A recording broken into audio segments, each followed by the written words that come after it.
Chapter 22 of Genesis from the New Bloody Torah written by Steve Howard. Do we attempt to take the Bible literally or struggle to interpret it? Or use it as a character study for the grand mad theater in which we find ourselves? Verse 2. Take your son, your favorite one, Isaac, whom you love, and go to the land of Moriah, and offer him there as a burnt offering. Now, how do we deal with this? Burn your son. It seems somewhat insane. No, never. Abe took Isaac, 2 servants, and his ass loaded with wood, and went to burn his son, the son that likely wasn't his son, to burn. Maybe Abe didn't love Isaac so very much. So Abe built an altar and laid out the wood. Verse 10. And Abraham picked up the knife to slay his son, because God, the grand killing freak, said so. Maybe we should wonder if this really is the one true God.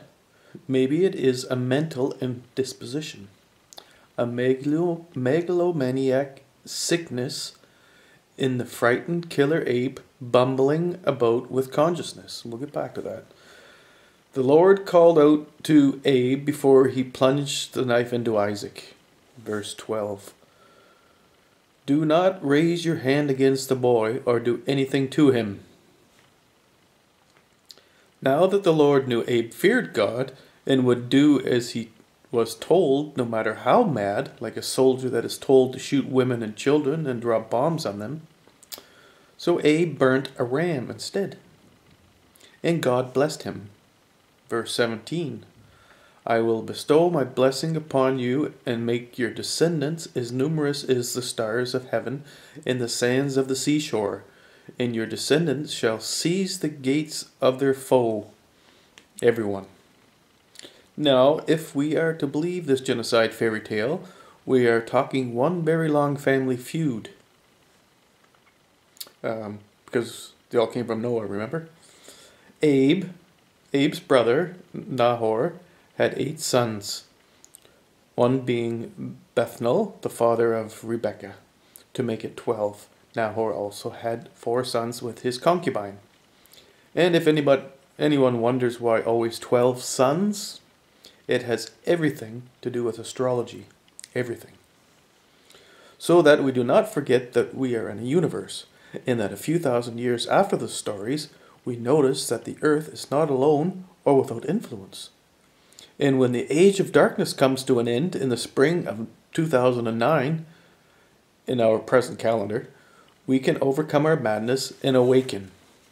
Okay, the first thing I want to rave about here is the idea, where do we get this God idea? And do we come by it honestly? And a lot of times I think it's just a propagated lie from priests and whatnot, but it may actually come from our beginning of consciousness, because at the beginning of consciousness we weren't sure what we were hearing in our brain, if it was us talking to ourselves, which everyone does, or if it was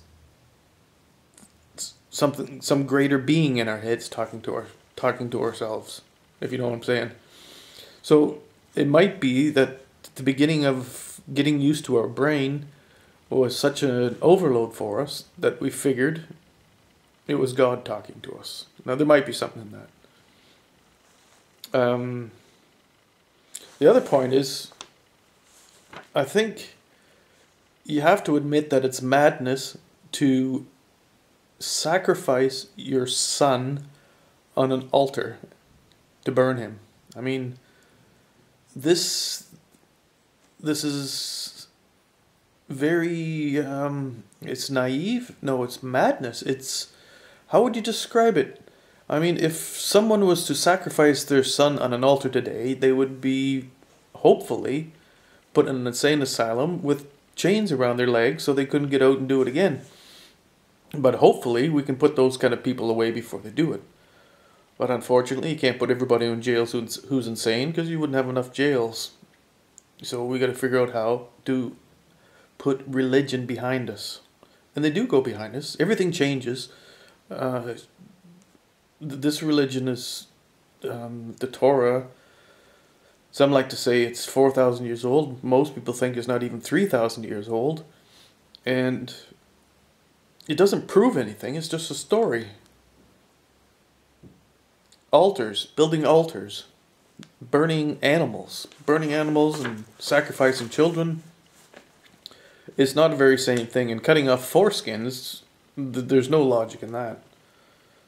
At least not as a religious rite with God.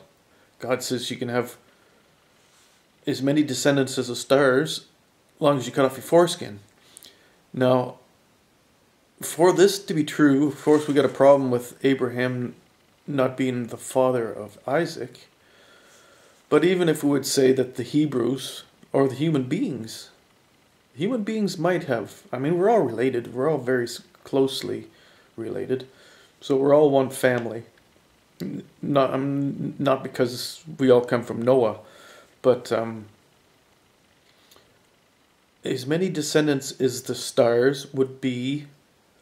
Well, we've got about 400 billion stars in the Milky Way. That's one galaxy. And there's about 100 billion galaxies that we can guess. So 100 billion times 100 billion, that's a lot of descendants. So we'll definitely have to leave this planet if this is going to become true. And it might become true. Because there's enough space out there. If you've got a planet that's, or a ring world, who's probably the way we'll build planets ourselves, but it won't be a planet, it'll be a circular thing to give us gravity. And every one of them have several billion people, so you could have as many people as stars if we survived into the next 10 billion years. And we can. The universe will survive at least 100 billion, so maybe that's even true. But it's just random true.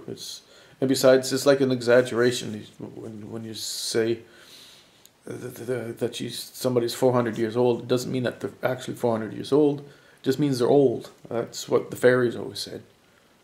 The fairies aren't real, but sort of. At least in other fairy tales. Okay.